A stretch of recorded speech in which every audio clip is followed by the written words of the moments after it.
I had a stroke while I was teaching. In the process of teaching, I had the stroke, and then I was like, uh-oh, I'll never be the same. I will never be the same. So I was in the hospital, and I was in the nurse home for a while. And I was like, didn't have, we don't have insurance dancers. So I wasn't getting therapy because I didn't have any insurance. So like one of my old students actually he's like a physical therapist master. So he found out I had a stroke. He came looking for me. He actually offered me physical therapy. So they got me up on 2 feet and got me moving. Then Amy found out that I wasn't really teaching or doing anything. So she invited me to teach a master class. And so luckily I got some good connection, some good students still. And then she has an amazing staff here. And so they had assistants, and luckily, thank God, I could still think of steps.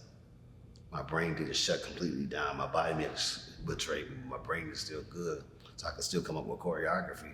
And then I was lucky enough to have archived some stuff.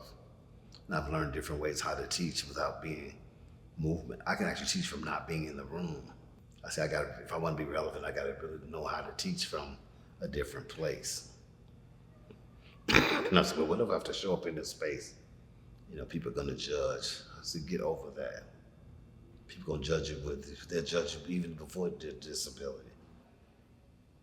I didn't let the disability limit what my creative process was gonna be, what I was able to do. Because I was determined, I may not have full mobility, but I was determined to not wallow in pity. I was sitting on the couch at home one day after I got out of the nursing home, and I just broke down. I was like, why?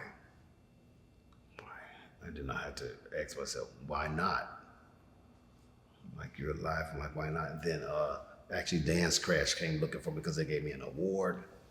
And they said, we want you to dance too. And I was like, you want me to dance? So they said, one of their dancers, his name is Thomas, he came and he was like my arms and legs, and he was really looking out for me, him and Tony, and they would make sure that I was able to actually dance on stage. And Amy allowed me to dance in her faculty shows, and I danced. So I've actually been on the stage 4 times since the stroke. And I thought I would never be on. The doctor told me, don't expect any quality of life, and that I would never dance again. I'm like, you would never lie, because I'm gonna figure this out. So if they have to push me on stage out in the chair, I'm gonna do this to the music. I still try to do stuff for quality. I try not to be too inappropriate. But it still has my curvy spin on it.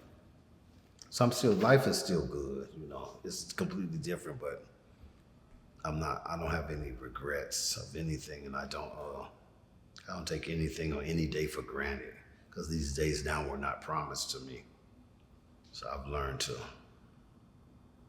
You want to do that? Yes, I'll do that. Like Amy said, yeah, I'll do that. I'll try that. Why not?